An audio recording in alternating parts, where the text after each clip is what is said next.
today's tip, I want to introduce you to a character called Bob. So in cases where you are sewing something that has a bias edge, for example, this was a square with straight edges that was cut diagonally, so we know that this edge, the long edge of the triangle, is on the bias.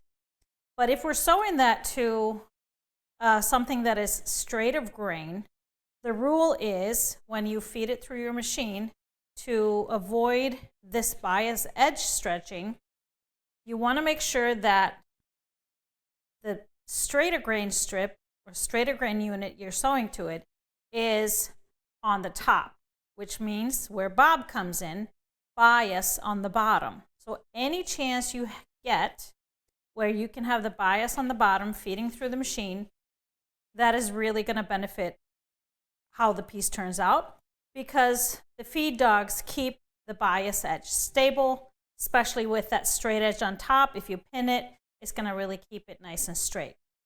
But Bob has two rules, actually.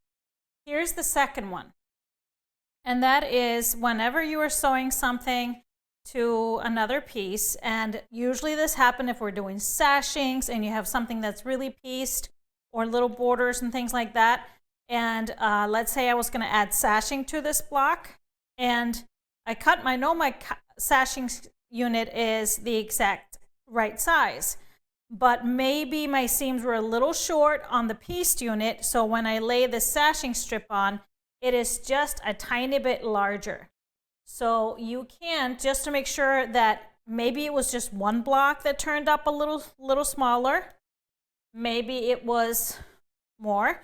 But if you want to make sure that you have the right length, you want to have this unit kind of fit.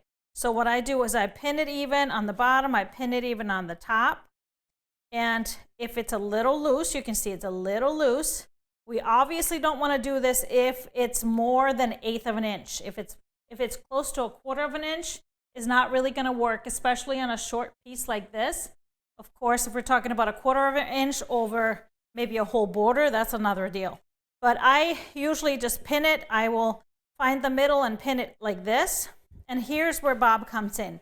Whenever we are sewing something that's just a tad bit bigger, the rule is Bob again, but bigger on the bottom. So we want to keep that down and sew it this way through your machine so that the longer piece kind of works in by the feed dogs, and once it's all sewn and pressed, nobody's going to know the difference.